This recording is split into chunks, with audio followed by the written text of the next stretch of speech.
अस्सलामुअलैकुम, this is Waleed bin Farid with another YouTube video. आज हमने चैप्टर नंबर 2 बायोलॉजिकल मॉलिक्यूल का लेक्चर नंबर 5 डिस्कस करना है। आज का हमारा टॉपिक है मोनोसेकेराइड। मैंने आपको पिछले लेक्चर में भी बताया था, mono mean single, saccharide mean sugar. ये क्या होते हैं? सिंगल शुगर यूनिट होते हैं। ठीक है, मोनो का मतलब क्या होता है? मोनो का मतलब होता है सिंगल और सेकेराइड का मतलब होता है शुगर। ठीक है, ये सिंगल शुगर यूनिट होते हैं। इन्हें डिफाइन कैसे किया जाता है? ये कार्बोहाइड्रेट की जो डेफिनेशन है वही इनकी डेफिनेशन हमारे पास आ जाती है। Monosaccharide are the two carbohydrates. इनके पास फंक्शनल ग्रुप या तो एल्डिहाइड होगा या कीटोन होगा। पॉलीहाइड्रोक्सी एल्डिहाइड और पॉलीहाइड्रोक्सी आपको क्या नजर आएंगे? कीटोन नजर आएंगे। इनका जनरल फार्मूला क्या है? इनका जनरल फार्मूला है CH2O ठीक है, ये ऐसे लिखा जाता है, CH2O। अच्छा, बाद बुक में ये भी लिखा जाता है ऐसे भी, कंफ्यूज नहीं होना, CnH2O। बात एक ही है, ठीक है, ऐसे भी लिखा जाता है। ये जो N है ये किसको रिप्रेजेंट करता है? ये नंबर ऑफ कार्बन एटम को रिप्रेजेंट करता है। मोनोसेक्राइड में नंबर ऑफ कार्बन एटम कितने होते हैं? 3 to 7 कार्बन एटम। कितने होते हैं? 3 to 7 कार्बन एटम हमारे पास होते हैं। जितने भी मोनोसेक्राइड का मैं अभी आपको स्ट्रक्चर बनाना सिखाऊंगा, एक चीज आप लोगों ने याद रखनी है। मैंने पीछे एक रूल बताया था कि कार्बोहाइड्रेट्स में फंक्शनल ग्रुप एल्डिहाइड होगा या कीटोन होगा। तमाम कार्बन के साथ जो है हाइड्रोक्सिल ग्रुप लगा होगा स्वाई एक के, और वो कौन सा है? वो हमेशा फंक्शनल ग्रुप वाला आपको नजर आएगा। देख ले नीचे उसने यही पॉइंट यहाँ पे लिखा हुआ है। उसके बाद हमारे पास आ जाता है जी आगे क्लासिफिकेशन ऑफ मोनोसेक्राइड आ जाता है कि what are the classification of monosaccharide. Monosaccharide की क्लासिफिकेशन हमारे पास क्या क्या आ जाती है? अच्छा जी, हाँ, जो मोनोसेक्राइड की क्लासिफिकेशन है वो किसकी बेस पे है? वो हमारे pass on the base of functional group, या फंक्शनल ग्रुप की बेस पे हमारे पास आ जाती है, नंबर ऑफ कार्बन एटम की बेस पे हमारे पास आ जाती है। अब हमारे पास जो है, सबसे पहले on the basis of functional group, functional group की बात करें तो या तो फंक्शनल ग्रुप इनके पास एल्डिहाइड होता है तो ऐसे शुगर कहलाते हैं एल्डो शुगर, या तो फंक्शनल ग्रुप इनके पास क्या होगा? कीटोन होगा, तो वो कहलाएंगे क्या? कीटो शुगर कहलाएंगे। तो पहला पॉइंट है carbohydrate class monosaccharide are classified on the basis of functional group. Functional group दो हैं, एल्डिहाइड, एल्डो शुगर, और कीटोन होंगे तो क्या होंगे? कीटो शुगर हमारे पास आ जाते हैं। और दूसरी इनकी जो क्लासिफिकेशन है वो है on the basis of number of carbon atom. और इनमें नंबर ऑफ कार्बन एटम अभी बताए थे 3 से लेके 7 तक हमारे पास आ जाते हैं। 3 वालों को कहते हैं ट्रायोजस, 4 वालों को कहते हैं टेट्रोजस, 5 वालों को पेंटोजस, 6 वालों को हेक्सोजस, 7 वालों को किसका नाम दिया जाता है? हेप्टोजस का नाम दिया जाता है या हेप्टोजस कहा जाता है। ये हमारे पास क्या आ जाती है? ये हमारे पास क्लासिफिकेशन आ जाती है। बेटा, ये टेबल बहुत इंपॉर्टेंट है। इस टेबल को आप लोगों ने याद करना है, इस टेबल को आपने समझना है। तो इसी में से बहुत सारे क्वेश्चंस आते भी हैं। जिन लोगों ने मेरा पहला लेक्चर लिया है उन्हें ये चीजें बहुत जल्दी समझ आ जाएंगी, उनके स्ट्रक्चर भी ये बहुत आराम से आप लोग बना लेंगे सारे के सारे। कुछ स्ट्रक्चर्स की यहाँ मैं आप लोगों को प्रैक्टिस भी करवाऊंगा। सबसे पहले हमारे पास है जी क्लास, फार्मूला, एल्डिहाइड कौन से हैं, कीटोन कौन से हैं, और इनका फंक्शन क्या आ जाता है। अभी मैंने बताया था 3 कार्बन वालों को क्या नाम दिया जाता है? ट्रायोसस। 3 कार्बन वाले क्या होते हैं? ट्रायोसस। आपको जनरल फार्मूला आता है ना, CnH2O, ये इनका जनरल फार्मूला है, Ci2O। अब इनकी जगह 3 लगाएं, क्या होगा? C3H6O3। तो ये हमारे पास क्या आ जाता है? ये हमारे पास जो ट्रायोज है, ठीक है, उसका फार्मूला आ जाता है। मैंने भी पीछे ट्रायोज सबसे सिंपलेस्ट कार्बोहाइड्रेट के स्ट्रक्चर करवाए थे। अगर फंक्शनल ग्रुप एल्डिहाइड है तो ग्लिसरल्डिहाइड। अगर फंक्शनल ग्रुप क्या है? कीटोन है, तो तब हमारे पास क्या एग्जांपल आती है इसकी? डाइहाइड्रोक्सी एसीटोन आ जाती है। Both these are the intermediate product of cellular respiration in photosynthesis, chapter number 4 के अंदर पढ़ेंगे। ये जो हमारे पास डाइहाइड्रोक्सी एसीटोन है और ग्लाइसरल्डिहाइड जो है, ये दोनों फोटोसिंथेसिस में भी बनते हैं और सेलुलर रिस्पायरेशन के अंदर भी जो है ये क्या होते हैं? ये बनते हैं, या इनकी फॉर्मेशन आपको नजर आएगी। उसके बाद हमारे पास 4 कार्बन वाला आ जाता है। तो मैंने आपको बताया था 4 कार्बन वालों को क्या कहते हैं? टेट्रोजस। और लगाएं इधर CH2O है ना, तो आप लगाएं ना इनकी जगह 4, तो क्या बनेगा? C4H8O4 बनेगा। इसका क्या आ जाता है? ये फार्मूला आ जाता है। अच्छा जी, इसमें एल्डोज शुगर जो है वो क्या आ जाएंगे? एरिथ्रोज। ठीक है, और कीटोन शुगर हमारे पास क्या आ जाएंगे? एरिथ्रोलोज आ जाएंगे। मैं स्ट्रक्चर बनाना सिखाता हूँ, मैंने ये दोस्त सिखा दिए थे। एरिथ्रोज कितने, 4 कार्बन है, 1 2 3 4, ये 4 कार्बन है। एरिथ्रोज में फंक्शनल ग्रुप कौन सा, एल्डिहाइड पहले कार्बन पाएगा, सी डबल बॉन्ड हो, साथ क्या लगेगा एच। तमाम कार्बन के साथ हाइड्रोक्सिल ग्रुप लगा लो, स्वाई एक के पहले के साथ नहीं लगा हुआ उसके साथ देख लो, उसके अलावा सबके साथ लगे हुए। बेटा हाइड्रोक्सिल ग्रुप के अपोजिट साइड हमेशा क्या लगाएंगे, हाइड्रोजन। ये देखिए मैंने हाइड्रोजन लगा दिया। ये स्ट्रक्चर किसका नजर आ रहा है आपको, ये एरिथ्रोज का। मैंने कहा सारे आप बना लोगे, मेरे रूल्स याद रखें आप। एरिथ्रोलोज का बनाते हैं। एरिथ्रोलोज में कितने कार्बन है, 1 2 3 4, ये ले 4 कार्बन है मेरा बेटा। दूसरा पॉइंट, एरिथ्रोलोज में फंक्शनल ग्रुप कौन सा, कीटोन। कीटोन दूसरे पे होता है, ये ले दूसरे पे लगा दिया सी डबल बॉन्ड। तमाम के साथ हाइड्रोक्सिल ग्रुप लगाएं, फंक्शनल ग्रुप वाले को छोड़ दें, ठीक है, ये ले मैंने लगा दिया। और हाइड्रोक्सिल ग्रुप के अपोजिट साइड देख ले, मैंने हाइड्रोजन लगा दिया और इधर वैलेंसी पूरी करने के लिए क्या लगा दिया। देखिए ये स्ट्रक्चर किसका है, ये मैंने पहला किसका बनाया था, ये स्ट्रक्चर आपको नजर आ रहा है एरिथ्रोज का। और ये स्ट्रक्चर किसका नजर आ रहा है, ये नजर आ रहा है एरिथ्रोलोज का। समझ आ गई बात। और एरिथ्रोज और एरिथ्रोलोज इंटी टेस्ट में क्वेश्चन भी दिया हुआ, ऑब्जेक्टिव भी आया हुआ था पास पेपर में। इंटरमीडिएट प्रोडक्ट है किसका, बैक्टीरियल फोटोसिंथेसिस के अंदर ये दोनों प्रोडक्ट जो है वो आपको कहाँ नजर आते हैं, बैक्टीरियल फोटोसिंथेसिस के अंदर नजर आते हैं। 5 कार्बन वाले को क्या कहते हैं बेटा, 5 कार्बन वाले को कहते हैं पेंटोजेस। पेंटोजेस डालें फार्मूले में, CH2O इंटू N की जगह 5 लगाएं, क्या बनेगा C5H10O5। एग्जाम्पल क्या है, राइबोज और डीऑक्सीराइबोज। देखिए डीऑक्सीराइबोज, डीऑक्सी एक ऑक्सीजन कम है, तो ये क्या है C5H10O5, लेकिन डीऑक्सीराइबोज में O4 होता है। ये इंपॉर्टेंट पॉइंट है, वो क्या होता है इसमें 4 होता है। अब हम बनाते हैं किसका स्ट्रक्चर, हमारे पास जो राइबोज है उसका स्ट्रक्चर आपको बनाना आना चाहिए कि राइबोज का स्ट्रक्चर कैसे बनाया जाता है। बनाएं जी, राइबोज का स्ट्रक्चर बनाना है हमने। राइबोज में कार्बन कितने देख ले, 5, 1 2 3 4, ये 5 कार्बन है। दूसरा फंक्शनल ग्रुप कौन सा है, एल्डिहाइड। किधर लगेगा, पहले पे ले सी डबल बॉन्ड हो, ठीक है। उसके अलावा तमाम के साथ हाइड्रोक्सिल ग्रुप लिख ले, OH OH, ये देख लें, ये हमारे पास क्या आ जाएगा, OH आ जाता है। और OH के ऑपोजिट साइड हम क्या लगाते हैं, H लगाते हैं। ये देखिए हमने लगा लिया। ये जो स्ट्रक्चर आपको नजर आ रहा है, दिस इज अ राइबोज। ये कौन सा स्ट्रक्चर है, ये हमारे पास राइबोज आ जाता है। बेटा मैंने आपको राइबोज का ये स्ट्रेट चेन स्ट्रक्चर बनाना सिखाया, मैं रिंग स्ट्रक्चर भी बनाना सिखाता हूं। जहां रिंग की जरूरत है, जो आपके काम का है, वो मैं बनाऊंगा, आपको बनाना सिखाऊंगा। ये राइबोज का स्ट्रक्चर है, ठीक है जी। अब मैं आपको इस राइबोज का स्ट्रक्चर जो है रिंग स्ट्रक्चर बनाना सिखाता हूं। मेरा एक फार्मूला, मेरी टेक्निक याद रखना, आप बड़ी आराम से बना लेंगे। हमारे इस राइबोज का स्ट्रक्चर बनाने के लिए आप एक छतरी बनाएं, देखिए ऐसे ओ लिखें, एक छतरी बनाएं इस तरह की ऐसे, और इस छतरी के नीचे एक लाइन लगा दें यहां पे। इन लाइनों को आपस में मिला दें। देखिए 1 2 3 4 और 5 तमाम कार्बन के साथ हाइड्रोक्सिल ग्रुप होते हैं सिवाय एक के।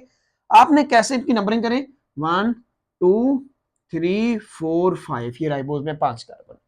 अब आपको रिंग में कैसे पता लगेगा कि आपने किसके साथ हाइड्रोक्सिल ग्रुप नहीं लगाना, भाई जो कार्बन ऑक्सीजन के साथ अटैच है पहले को छोड़ के, देख ले ये ऑक्सीजन के साथ 2 कार्बन अटैच है 4 और 1, पहले को छोड़ के पहले के साथ लगेगा, ये ले हाइड्रोक्सिल ग्रुप। दूसरे के साथ भी लगेगा हाइड्रोक्सिल ग्रुप, देख ले तीसरे के साथ भी लगेगा, लेकिन चौथे के साथ हाइड्रोक्सिल ग्रुप नहीं है। और पांचवें के साथ हाइड्रोक्सिल ग्रुप है, जो रिंग से बाहर होता है वो हमेशा CH2OH होता है। दिस और OH के ऑपोजिट साइड H, ये ले ऑपोजिट साइड क्या आएगा, H आएगा। This is a structure of, ये किसका स्ट्रक्चर है बेटा, ये राइबोज का स्ट्रक्चर है। ये राइबोज का कौन सा स्ट्रक्चर है, ये राइबोज का रिंग स्ट्रक्चर है। उत्तर, अगर इस राइबोज का, ठीक है, ये जो हाइड्रोक्सिल ग्रुप कार्बन नंबर 1 पे नजर आ रहा है, अगर ये नीचे की तरफ है तो इसे अल्फा राइबोज कहते हैं। क्या कहते हैं, अल्फा राइबोज कहते हैं। आगे अल्फा ग्लूकोज में बात करेंगे, इसको छोड़ दें अभी यहां। अच्छा कार्बन नंबर 2 में से ऑक्सीजन रिमूव कर देना, ये मैंने ऑक्सीजन रिमूव कर दिया है। अब ये राइबोज नहीं है बेटा, ये है D oxy ribose. This is the D oxy ribose. देखिए आपको राइबोज का रिंग स्ट्रक्चर भी आ गया, राइबोज का स्ट्रेन चेन स्ट्रक्चर भी आ गया, और डीऑक्सी राइबोज का रिंग स्ट्रक्चर आपको पता होना चाहिए। राइबोज और डीऑक्सी राइबोज में यही फर्क हमारे पास है, एक क्या है रिंग में है, ठीक है। तो रिंग में किस तरह में फर्क क्या है, यहां देखें कार्बन नंबर 2 से क्या गया, ऑक्सीजन गया। अच्छा यूनिट टेस्ट वाले बच्चों के लिए एक पॉइंट और भी है, अगर इसका कार्बन नंबर 2 का भी और कार्बन नंबर 3 का भी अगर हम क्या कर दें, ऑक्सीजन रिमूव कर दें, तब ये कंपाउंड कहलाएगा, क्या कहलाएगा, इस कंपाउंड का नाम है beta deoxy di di deoxy ribose. Di का मतलब है दो, क्योंकि इसमें से दो ऑक्सीजन रिमूव हो गए। किससे? कार्बन नंबर 2 से भी और कार्बन नंबर 3 से भी ये क्या हो गए, रिमूव हो जाते हैं हमारे पास। ठीक है जी। उसके बाद अगला हमारे पास जो कंपाउंड है वो राइबोलोज है। आपने राइबोलोज का स्ट्रक्चर खुद बनाना है। राइबोलोज का स्ट्रक्चर आप कैसे बनाएंगे? आपने याद रखना है 5 कार्बन, और कार्बन नंबर 2 पे कौन सा ग्रुप है हमारे पास? एल्डिहाइड ग्रुप है, और सॉरी कीटोन ग्रुप है, वो लगाना है। उसके अलावा तमाम जगह पे आपने क्या लगा लेने? Hydroxyl group. खुद इसको बना के आप लोगों ने शेयर करना है, कि प्रॉब्लम हुआ मुझे बताना है। अच्छा जी, उसके बाद हमारे पास जो राइबोज है, ribose and deoxyribose are the component of, किसके कंपोनेंट होते हैं आपको पता है? राइबोज आरएनए के अंदर होता है, डीऑक्सीराइबोज जो है वो डीएनए के अंदर होता है। और राइबोलोज is an intermediate product of photosynthesis. किसके अंदर नजर आता है आपको? फोटोसिंथेसिस के अंदर नजर आता है। 6 कार्बन में हमारे पास कौन सा है? इसका हेक्सोजोस है। फार्मूला क्या होगा? C6H12O6। एग्जाम्पल क्या हमारे पास आ जाती है? एक है ग्लूकोज, दूसरी हमारे पास एग्जाम्पल है गलेक्टोज, और कीटोन में एग्जाम्पल आ जाती है किसकी? फ्रक्टोज की। अच्छा, ग्लूकोज का स्ट्रक्चर बनाते हैं बेटा। ग्लूकोज का स्ट्रक्चर ये है 1 2 3, 1 2 3 4 5 6, ये 6 कार्बन। ग्लूकोज में फंक्शनल ग्रुप एल्डिहाइड पहले पे लगाएं, C डबल बॉन्ड हो, देख लें। उसके अलावा तमाम के साथ हाइड्रोक्सिल ग्रुप OH OH, ये लें OH, ये लें। अच्छा, ग्लूकोज में एक बात याद रखनी है, ग्लूकोज का कार्बन नंबर 3 का हाइड्रोक्सिल ग्रुप ऑपोजिट साइड पे, मैं पिछले लेक्चर में बता भी चुका हूं। ये लेके तीसरा, चौथे पे उधर ही है, पांचवें पे भी उधर है, छठे पे भी आपको उधर नजर आ रहा है। ठीक है, और वैलेंसी पूरी कर ले। OH के ऑपोजिट साइड H हमारे पास आ जाता है। ये ले, ये मैंने H लगा दिया, ये देखिए ये। ठीक है, ये हमारे पास 1 2 3, इसकी वैलेंसी पूरी करने के लिए H लगा। This is the structure of glucose. ये कौन सा है? ये ग्लूकोज हमारे पास आ जाता है। इसमें एक पॉइंट जो काम याद रखने वाला वो ये है कि इसका कार्बन नंबर 3 का हाइड्रोक्सिल ग्रुप जो है वो क्या नजर आ रहा है आपको? ऑपोजिट साइड पे जो है ये नजर आता है। ये स्ट्रेट चेन स्ट्रक्चर है किसका? ग्लूकोज का। ये ग्लूकोज का। अब इसी ग्लूकोज का मैं आपको रिंग स्ट्रक्चर यहां बना रहा हूं। ये रिंग स्ट्रक्चर बना रहा हूं, समझना। इसे बनाने के लिए मैं आपके लिए टेक्निक बनाया हूं, इधर देखना। आपने सबसे पहले एक लाइन खींचनी है, उसके आगे O लिखना है, और उसके नीचे भी एक लाइन बनानी है आपने। ये देखिए, ये नीचे की तरफ लाइन बनाई। इन्हें बड़े ब्रैकेट के थ्रू बंद कर दें। ये ले, मैंने बड़े ब्रैकेट के थ्रू बंद कर दिया। यहां लाइनें मिली है कार्बन 1 2 3 4 5, और छठा कार्बन रिंग से बाहर। अभी क्या पड़ा? कार्बन नंबर 3 का हाइड्रोक्सिल ग्रुप ऑपोजिट साइड पे ना बेटा। 1 का नीचे, 2 का भी नीचे, 3 का ऊपर, ये ले। 4 का भी नीचे, ओ सॉरी, हाँ ठीक है, 4 के नीचे। और मैंने कहा था वहां वो कार्बन जो ऑक्सीजन के साथ अटैच है 1 को छोड़ के, यहाँ ये 5th अटैच है ना, इसके साथ हाइड्रोक्सिल ग्रुप नहीं लगेगा बल्कि हाइड्रोजन ग्रुप लगेगा। और जो रिंग से बाहर है वो हमेशा क्या होता है? Ci2OH। वैलेंसी पूरी करने के लिए क्या लगाएंगे? H। इधर भी क्या लगाएंगे? H। इधर नीचे भी H, इधर अब ऊपर की तरफ है। This is a structure of a glucose. This is a structure of a glucose. और देखें, अगर इस ग्लूकोज का हाइड्रोक्सिल नंबर, ये हाइड्रोक्सिल ग्रुप कार्बन नंबर 1 का नीचे की तरफ लगा है, तो इसे नाम देते हैं किसका? अल्फा ग्लूकोज का। ये अल्फा ग्लूकोज है। ये अल्फा ग्लूकोज आपको नजर आ रहा है। ठीक है, ये क्या नजर आ रहा है? अल्फा ग्लूकोज आपको नजर आ रहा है। ये अल्फा ग्लूकोज है। मैं कहता हूं बनाए आप स्ट्रक्चर बीटा ग्लूकोज का। आप कहेंगे सर मुश्किल तो नहीं है, आपने सिखा दिया, एक लाइन लगा के ओ लगाना है। ठीक है, नीचे भी एक लाइन लगानी है, बड़े ब्रैकेट के थ्रू इनको बंद करना है। 1 2 3 4 5, और छठा कार्बन रिंग से बाहर जो हमेशा CH2OH होता है। 1 का हाइड्रोक्सिल ग्रुप अब ऊपर है, ये देखिए मैंने ऊपर लगा दिया। 2 का नीचे ही है, 3 का वैसे भी ऊपर होता है, अपोजिट साइड पे होता है। 4 का नीचे है, 5th का के साथ कोई हाइड्रोक्सिल ग्रुप नहीं, H लगा है। तो देख लें, यहां वैलेंसी पूरी करने के लिए हमने दूसरी साइड क्या लगा दिया? H लगा दिया। ये आप देखिए यहां पे जो कार्बन नंबर 1 है इसका हाइड्रोक्सिल ग्रुप ऊपर की तरफ लगा हुआ है। ये ग्लूकोज कौन सा होगा? ये होगा बीटा ग्लूकोज। ये कौन सा होगा? ये हमारे पास बीटा ग्लूकोज आ जाता है। ये कौन सा है? बीटा ग्लूकोज आ जाता है। अच्छा जी, अगर ये जो ग्लूकोज आपको स्ट्रेट चेन में नजर आ रहा है, इसके सारे के सारे हाइड्रोक्सिल ग्रुप आपको राइट साइड पे नजर आ रहे हैं, तो ये कहलाएगा डी ग्लूकोज। अगर सारे के सारे हाइड्रोक्सिल ग्रुप राइट साइड पे हो तो क्या होता है? डी ग्लूकोज होता है। आगे डिटेल में भी पढ़ेंगे। अगर मैं इसको उल्टा कर दूं, ये जो हाइड्रोक्सिल ग्रुप उस तरफ है इधर कर दूं, ये वाला इधर है उधर कर दूं, ये वाला इधर कर दूं, ये वाला इधर कर दूं, तब ये ग्लूकोज कौन सा होगा? ये हमारे पास आ जाएगा एल ग्लूकोज आ जाएगा। जैसे एल ग्लूकोज का नाम देंगे हम।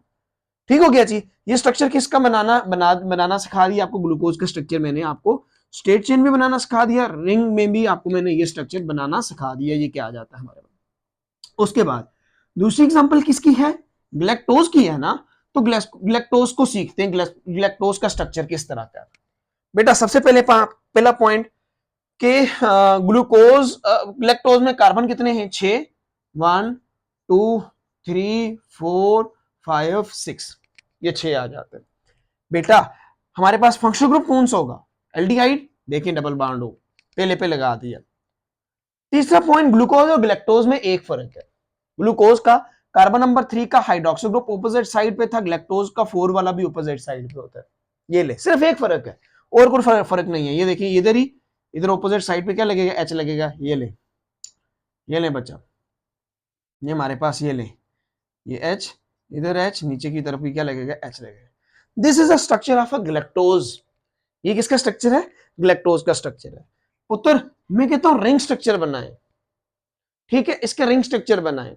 आप इस ग्लैक्टोज का रिंग स्ट्रक्चर कैसे बनाएंगे, जैसे ग्लूकोज का बनता है, ठीक है। इसका स्ट्रक्चर मैं आगे आपको सिखाऊंगा, आगे हमारा टॉपिक है वहां हम डिटेल में बात करेंगे, अभी मैं आपको स्ट्रक्चर सिखा रहा हूं। ये कौन सा स्ट्रक्चर आ जाता है हमारे पास, ये ग्लैक्टोज है। अच्छा जी, सेम वही बात है, हमारे पास आगे एग्जांपल आ जाती है किसकी, फ्रक्टोज की। फ्रक्टोज में मैंने पिछले लेक्चर में आप लोगों को फ्रक्टोज का स्ट्रक्चर सिखाया हुआ है, ठीक है, दोबारा बना देता हूं। कितने कार्बन है, 6, 1 2 3 4 5 6, ये 6 कार्बन, ठीक है जी। दूसरा पॉइंट, फंक्शनल ग्रुप कौन सा, कीटोन दूसरे पे लगेगा, ये ले, ठीक है। और फ्रक्टोज में हमारे पास इसमें कार्बन नंबर 1 पे हाइड्रोक्सिल ग्रुप इधर है, 3 का भी आपको क्या नजर आता है, ऑपोजिट साइड पे, ये लिखे 3 का ऑपोजिट साइड पे होता है। ग्लूकोज और फ्रक्टोज में एक फर्क है, एक इसमें फंक्शनल ग्रुप एल्डिहाइड है, इसमें कीटोन आ जाता है, और सारे सेम साइड पे आपको नजर आते हैं, और सारे के सारे सेम साइड पे आपको नजर आते हैं। ये देखिए मैंने लगा दिया यहां वैलेंसी पूरा करने के लिए, ये देखें एच लगा दी। ये this is a structure of a fructose. Fructose का रिंग स्ट्रक्चर कैसे बनाना है आपने, जैसे राइबोज का बनाया सेम उसी तरीके से बनाया। रिंग का क्या क्या करना है आपने, राइबोज का कैसे बनाया था आपने, और लिख के एक छतरी से बनाई थी, और एक छतरी के नीचे लाइन लगाई थी, लाइनों को अपने आपस में मिला दिया था, ये ऐसे, ऐसे ही है ना बेटा। अब आपने क्या करना है, 1 2 3 4, ये 4 है, 6 होने चाहिए। एक कार्बन जो है यहां से नीचे की तरफ और एक ऊपर की तरफ आपको नजर आएगा, जो नीचे की तरफ है वहां से नंबरिंग करनी है आपने। देख लें 1 2 3 4 5 6 हमारे पास आ जाता है, ठीक हो गया।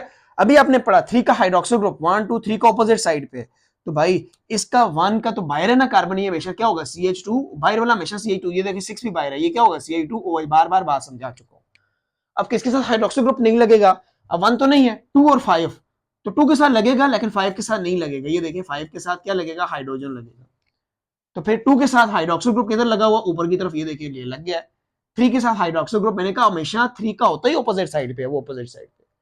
उत्तर हमारे पास 4 का नीचे की तरफ 5 के साथ नहीं है, छठे के साथ मैंने लगा दिए, तो हाइड्रोक्सिल ग्रुप के ऑपोजिट साइड हमेशा क्या लगता है, हाइड्रोजन लगता है, ये ले मैंने हाइड्रोजन लगा दिया। देखिए आसान है स्ट्रक्चर, ठीक है।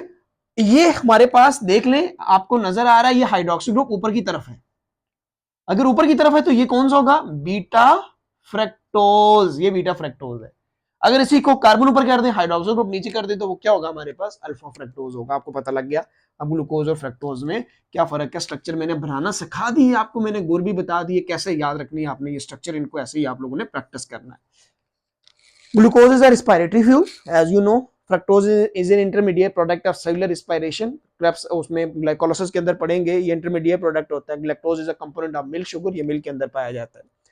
सातवां कार्बन है हेप्टोज, हेप्टोज C7H14O7 है, और इसमें एग्जांपल सिर्फ याद रखनी है, एल्डोलोज में क्या जाता है, ग्लूको हेप्टोज, और कीटोन में एग्जांपल है sedoheptulose. Both are the intermediate product of, ये किसके इंटरमीडिएट प्रोडक्ट है, फोटोसिंथेसिस के हमारे पास इंटरमीडिएट प्रोडक्ट आ जाते हैं। Next is what are the properties of the monosaccharides. भाई मोनोसैकेराइड्स की क्या क्या प्रॉपर्टीज हमारे पास होती हैं, या क्या क्या प्रॉपर्टीज हैं, उन पे हम बात करते हैं कि मोनोसैकेराइड की क्या प्रॉपर्टीज है। पहली 3 प्रॉपर्टीज ऐसी हैं जो मैं पिछले वाले लेक्चर में बता चुका हूं। मोनोसैकेराइड सिंपलेस्ट शुगर होते हैं, इनको हाइड्रोलाइज नहीं किया जा सकता, पता है आपको।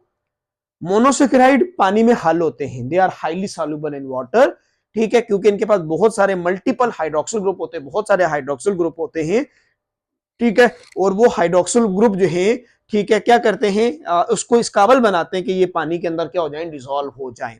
अगला पॉइंट, मोनोसेक्राइड जो है ये सारे के सारे क्या हैं, इनको हम रिड्यूसिंग शुगर या शुगर कहते हैं, ठीक है, और इनका टेस्ट कैसा होता है, स्वीट टेस्ट होता है। स्वीट टेस्ट क्यों होता है, इनका स्वीट टेस्ट इसलिए होता है क्योंकि इनके पास जो हाइड्रोक्सिल ग्रुप है ना, ये हमारे टंग के ऊपर जो टेस्ट बर्ड होते हैं ना, उनके साथ जाके ये बाइंड करते हैं और जो हमें टेस्ट देते हैं वो कौन सा टेस्ट देते हैं, वो हमें स्वीट टेस्ट देते हैं या स्वीट टेस्ट देंगे।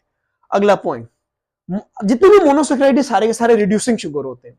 क्यों, they can reduce the other compound. Reducing sugar वो होते हैं जो दूसरों को रिड्यूस करें, खुद ऑक्सीडाइज हो। तो मोनोसेक्राइड हमेशा दूसरों को रिड्यूस करेंगे, खुद क्या हो जाएंगे, ऑक्सीडाइज हो जाएंगे। मोनोसेक्राइड के पास फ्री एल्डिहाइड या कीटोन ग्रुप होता है, जिसके पास आपको क्या नजर आता है, ऑक्सीजन फंक्शनल ग्रुप पड़ा हुआ है, सी डबल बॉन्ड ओ, ठीक है, में डोनेट द इलेक्ट्रॉन। के पास ये पोटेंशियल है, ये इलेक्ट्रॉन को क्या कर सकते हैं, डोनेट कर सकते हैं, ठीक है। और ये क्या करेंगे, हाँ, किसी दूसरे कंपाउंड को इलेक्ट्रॉन हमेशा क्या करेंगे, देंगे। तो देख लें ये खुद क्या हो रहे हैं, ये खुद जो है हमेशा क्या होंगे, रिड्यूस होंगे, इनमें से इलेक्ट्रॉन जो है वो निकल रहे, और जो इलेक्ट्रॉन गेन करेगा वो क्या हो जाएगा, ऑक्सीडाइज हो जाता है। पांचवा पॉइंट है, मोनोसेक्राइड शो स्टीरोआइसोमरिज्म। स्टीरोआइसोमरिज्म का क्या मतलब होता है, ये 3D के अंदर अगर देखा जाए तो ये आपको एक दूसरे के मिरर इमेज नजर आते हैं, मतलब आपको डेक्स्ट्रो लीवो नजर आते हैं। जैसे ग्लूकोज आपको जो है सारे के सारे हाइड्रोक्सिल ग्रुप एक को छोड़ के राइट साइड पे थे ना, तो वो डी ग्लूकोज था, और इसका एल ग्लूकोज बनाया जाए तो मैंने आपको बताया, आगे लेक्चर भी हमारा पूरा डिटेल में बात करेंगे, तो हम क्या करेंगे, उसी ग्लूकोज को उल्टा कर देंगे। तो वो ऐसे क्या शो करते हैं, उनको हम स्टीरियोआइसोमेरिज्म देख लें, due to different orientation. Orientation कहते हैं पोजीशन को, हाइड्रोक्सिल ग्रुप और हाइड्रोजन ग्रुप की जो आपको क्या नजर आती है, पोजीशन नजर आती है। देख लें डी में और एल में आपको यही नजर आता है। यहाँ पे किसके गिल्ड, एसिमेट्रिक जो कार्बन होते हैं, जो कायरल कार्बन एटम होते हैं, कायरल कार्बन एटम ऐसे कार्बन एटम होते हैं, ठीक है, जिनके साथ मुख्तलिफ किस्म का जो है वो क्या लगा होता है, फंक्शनल ग्रुप लगा होता है, उन्हें कायरल। अगले लेक्चर में समझा दूंगा कायरल कार्बन कैसे निकाले जाते हैं, आपको कैसे पता लगेगा कायरल कार्बन कौन से हैं। ऐसे कार्बन ग्लूकोज के अंदर देखें, कार्बन नंबर 2, 3, 4 जो है हमारे पास 5, वो कायरल कार्बन है, उनके साथ चारों तरफ से मुख्तलिफ किस्म के क्या लगे होते हैं, फंक्शनल ग्रुप लगे हुए होते हैं, उन्हें कायरल कार्बन कहा जाता है। अच्छा जी, उसमें आखिरी जो प्रॉपर्टी है, मोनोसेक्राइड विद 5 और मोर, जो जितने भी मोनोसेक्राइड है 5 कार्बन वाले या 5 से ज्यादा वाले, वो हमेशा स्ट्रेट चेन के अंदर भी देखा, मैंने दोनों स्ट्रक्चर बनाई थी आपको, मैंने 5 वाली भी 6 वाली भी बनाई, 7 वाली सिलेबस में नहीं है तो हमने बनाई नहीं, लेकिन होती ये भी है। ये आपको स्ट्रेट चेन में भी नजर आते हैं, और ये आपको जो है वो किस में नजर आते हैं, रिंग में भी जो है ये क्या होते हैं, ये नजर आते हैं या नजर आएंगे। अब chemical structure of the monosaccharide, बेटा अगर हम बात करें, मोनोसेक्राइड को जब भी पानी के अंदर डिसॉल्व करेंगे वो रिंग स्ट्रक्चर में कन्वर्ट हो जाता है। कौन से, 5 वाले, 6 वाले, 7 वाले, पहला कॉन्सेप्ट ठीक हो गया। किसमें कन्वर्ट हो जाएंगे वो देख ले, उसने बात कर दी, ये पेंटोजोस हेक्सोजोस जो हमारे पास आ जाते हैं। अब ये रिंग के अंदर दो तरह की स्ट्रक्चर बनाते हैं, एक है कौन सी structure, furanose, very very important point. पहला जो स्ट्रक्चर है वो कौन सा है, वो है फेरानोज, और दूसरा जो स्ट्रक्चर है उसका नाम है पायरानोज। फेरानोज और पायरानोज। अच्छा जी, फेरानोज में, ये फेरानोज का स्ट्रक्चर बनाता हूं मैं, पहले आपको मैं ये स्ट्रक्चर सिखाता हूं कि फेरानोज क्या होते हैं। फेरानोज बेटा, फेरानोज हमेशा याद रखना, ये वो स्ट्रक्चर है जो मैंने आपको छतरी वाला कॉन्सेप्ट बनाया था। इधर देख, ओ लिखे और क्या बनाए, ये छतरी बनाए, इसके नीचे क्या लगाएं, लाइन लगाएं, लाइनों को आपस में मिला दें। ये देखें 1, 2, 3, 4 और 5वां कार्बन हमेशा रिंग से बाहर होता है, CH2OH। अगर आपको इस तरह का स्ट्रक्चर नजर आए, ये फेरानोज है, ये फेरानोज है। तो furanose is a 5 concern ring structure. देख ले 5 कंसर्न रिंग स्ट्रक्चर्स है हमारे पास, 1, 2, 3, 4, 5, ये 5 कोनों वाला है, जिसमें इन विच ऑक्सीजन, एक ऑक्सीजन है नजर आ रहा है, और कितने कार्बन है, 1, 2, 3, 4, 5वां रिंग से बाहर है, एक ऑक्सीजन, 4 कार्बन रिंग के अंदर आपको नजर आ रहे हैं, ठीक है। और कार्बन 1 और कार्बन 4 किसके साथ अटैच होता है, ऑक्सीजन के साथ आपको जो है वो क्या नजर आता है, अटैच नजर आता है। भाई याद कर लो, जितने भी पेंटोजेस हैं 5 कार्बन वाले, राइबोज, मैंने स्ट्रक्चर बताई थी आपको, राइबोज की याद है, छतरी वाली, और हमारे पास डीऑक्सी राइबोज हो, राइबोज हो, वो हमेशा इसी स्ट्रक्चर के अंदर। और कीटो हेक्सोजस, 6 कार्बन वाले में से कीटोन ग्रुप अभी स्ट्रक्चर बनाया था किसका, फ्रक्टोज का। तो ये हमेशा किस स्ट्रक्चर के अंदर आपको नजर आते हैं, ये फेरानोज के अंदर जो है ये क्या होते हैं, फेरानोज के अंदर पाए जाते हैं। अब दूसरा है पायरानोज, दूसरा कौन सा है, पायरानोज। भाई पायरानोज वाली स्ट्रक्चर जो है ना वो लाइन वाली है, ये लाइन वाली स्ट्रक्चर आपको याद होगी, ये बनाना सिखाई थी। एक लाइन लगाएं, ओ लिखें, इसके नीचे लाइन लगाएं और उन्हें आपस में बड़े ब्रैकेट से बंद कर दें, 1 2 3 4 5, और छठा कार्बन हमेशा रिंग से आपको बाहर नजर आता है। तो कितने रिंग है, 6 रिंग। एक कोने कितने इसके, 1 2 3 4 5 6 है, और इसमें एक ऑक्सीजन नजर आ रहा है, एक ऑक्सीजन, और कितने कार्बन है, 1 2 3 4 5, देख ले 5 कार्बन आपको नजर आ रहे हैं, और ऑक्सीजन अटैच है कार्बन 1 और कार्बन 5 के साथ जो है वो क्या होता है, ऑक्सीजन अटैच होता है। अच्छा जी, हमारे पास जितने भी एल्डो की हेक्सोजोस हैं, एल्डो हेक्सोजोस में 2 एग्जांपल पड़ी थी, ग्लूकोज और ग्लैक्टोज, मैंने बनाई भी थी स्ट्रक्चर। ग्लैक्टोज की स्ट्रक्चर मैंने कहा था बनानी है, सेम ग्लूकोज की तरह की है। ग्लूकोज और ग्लैक्टोज में एक फर्क है, ग्लूकोज का कार्बन नंबर 3 रिंग में ऊपर की तरफ होता है, ग्लैक्टोज का 3 और 4 दोनों का ऊपर की तरफ, दोनों कार्बन पे ऊपर की तरफ आपको नजर आता है। ठीक है, तो ऑनली एल्डो हेक्सोजोस जो है वो आपको इस पायरानोज, ये देखिए ये पायरानोज जो मैंने स्ट्रक्चर बनाई है, और ये फेरानोज जो अभी बना के मैंने पीछे काट दी थी वो हमारे पास क्या आ जाती है, ये स्ट्रक्चर है जो मैंने आप लोगों को सिखा दी है। ये स्ट्रक्चर कैसे बनती है, किस तरह बनती है, आपको मैंने बता दी है। इंशाल्लाह अगले लेक्चर के अंदर हम जो है वो ओलिगोसेक्राइड को जो है वो क्या करेंगे, डिस्कस करेंगे। होप सो आपको ये चीज़ें समझ आ गई होंगी। चैनल को लाइक करें, शेयर करें, सब्सक्राइब करें, अपना बहुत सारा ख्याल रखें। अल्लाह हाफिज़।